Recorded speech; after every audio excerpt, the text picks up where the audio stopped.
Welcome back to the channel Russia in Context. This video is dedicated to a special topic, foreign agents. But before we get into that, let's dive into current events for a little bit of context on why we're exploring this topic now. Since the beginning of March, there has been massive unrest in the Georgian capital, Tbilisi. Protesters by the thousands gathered in front of the parliament building to voice their vehement disapproval of plans the government had to push ahead and approve a foreign agent law. So, why were Georgians so upset with their government?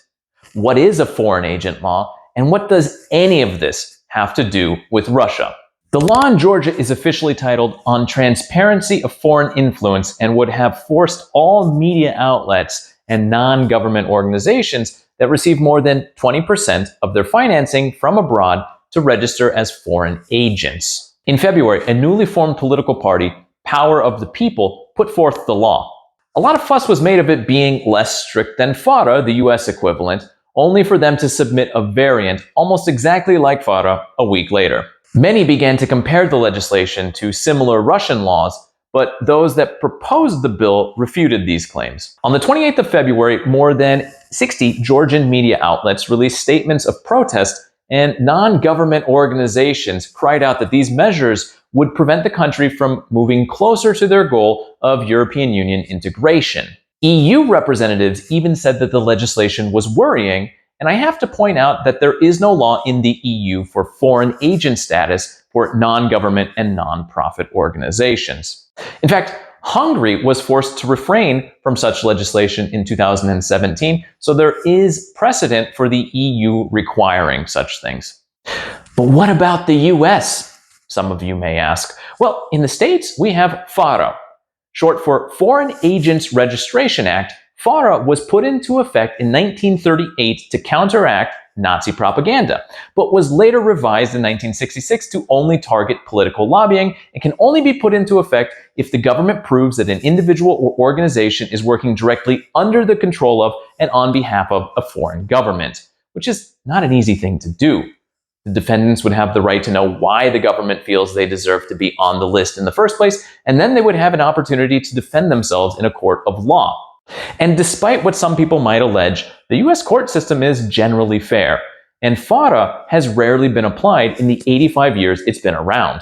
During this time, people have even won the court cases and never even appeared on the foreign agents list in the first place. This differs from Georgia, where the law would trigger automatically based on that 20% finance number, and suffice it to say, the country is not well renowned for its judiciary system, so a version exactly like exists in the United States is currently a no-go. But this channel is Russia in Context, so let's bring it around to Russia. Russia also has a foreign agent law, but it differs from what we've been discussing in a number of ways, and the nitty-gritty can be confusing, but I'll do my best. First off, it not only considers financial support as grounds for labeling an organization a foreign agent, but also whether or not they are under foreign influence, a nebulous phrase which can be considered support in the form of methodology, sciences, technologies, or really any type of aid.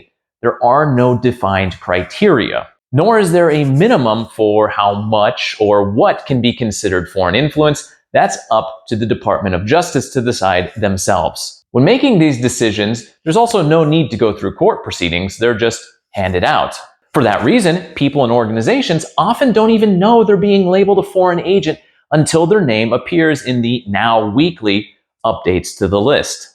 Most importantly, this law can be applied not only to media outlets or non-government organizations, but also individuals. So if someone is somehow being influenced in undefined ways by non-Russian sources, they can be labeled a foreign agent. It doesn't require a stretch of the imagination to see how this might be abused. Currently, over 500 people and organizations have received the title foreign agent, and anyone who publishes content on the internet or receives financial support from abroad can, in theory, join the ranks. As of writing this, the World Wildlife Federation, an international organization which aims to protect endangered species and habitats, was labeled a foreign agent. There are bloggers and musicians and actors on the list as well, most of whom have spoken out against the Russian government's actions since February 24th of 2022.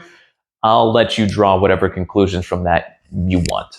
So what happens if you find yourself on this list? Well, the first thing you're going to have to do is get well acquainted with this text right here.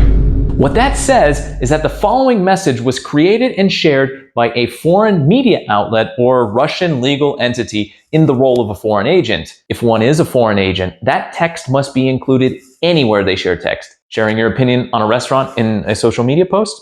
Don't forget the text. Commenting below a friend's photo of how adorable their newborn baby is? Gotta include it. Shit posting on Reddit? Oh, you better believe it. Tweeting happy holidays from a tropical island far outside of Russia. Not even enough characters for the message. Sending a message in your child's class's group chat?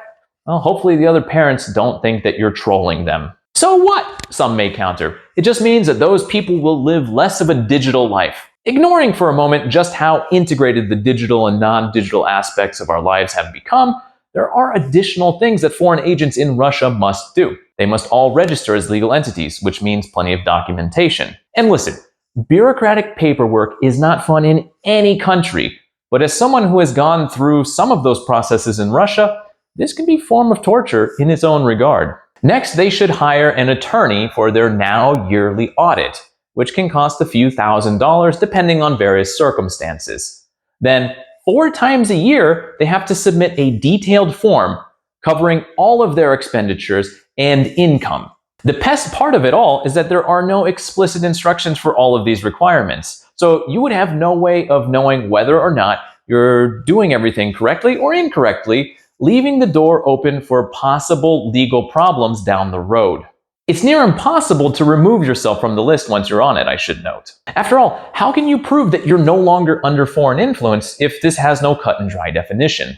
And last but not least is the impact that being labeled a foreign agent has on one's personal and professional life. Due to all the hoops that must be jumped through with regards to accounting, most companies don't want to hire such a person. And friends and family of foreign agents might distance themselves as they don't want to be associated with such a label, as that can have negative consequences for their own lives as well.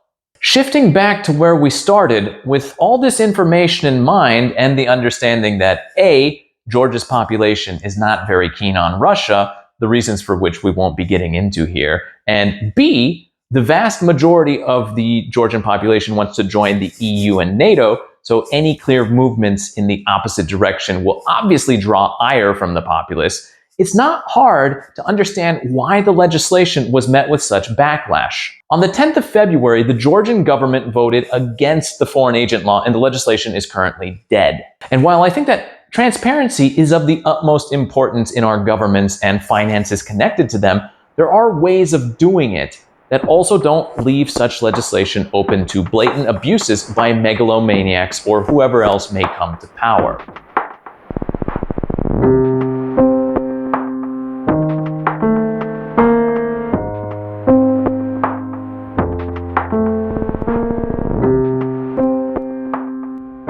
Hopefully you've learned something here today.